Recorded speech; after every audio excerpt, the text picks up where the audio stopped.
চৰকাৰী চাকৰি দুখীয়া মানুহে পাব। আজিৰ সভাতে মই আপোনালোকক ক'ব খুজিছো যে অহা এবছৰৰ ভিতৰত মই আৰু 50,000 ল'ৰা ছোৱালীক চৰকাৰী চাকৰি দিম।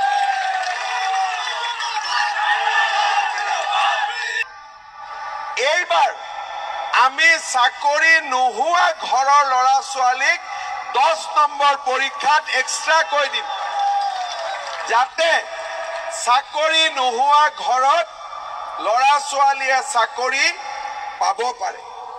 শ্ৰদ্ধাৰ ৰাইজ, যেনেকে মই চাকৰিৰ কথা কৈছিলো, ৰাইজক মই কৈছিলো এইবাৰ আমি চাকৰি নোহোৱা ঘৰৰ ল'ৰা ছোৱালীক 10 নম্বৰ পৰীক্ষাত এক্সট্ৰাকৈ দিম, যাতে চাকৰি নোহোৱা ঘৰত ল'ৰা ছোৱালীয়ে চাকৰি পাব পাৰে। শ্ৰদ্ধাৰ ৰাইজ, যেনেকে মই চাকৰিৰ কথা কৈছিলো, ৰাইজক মই কৈছিলো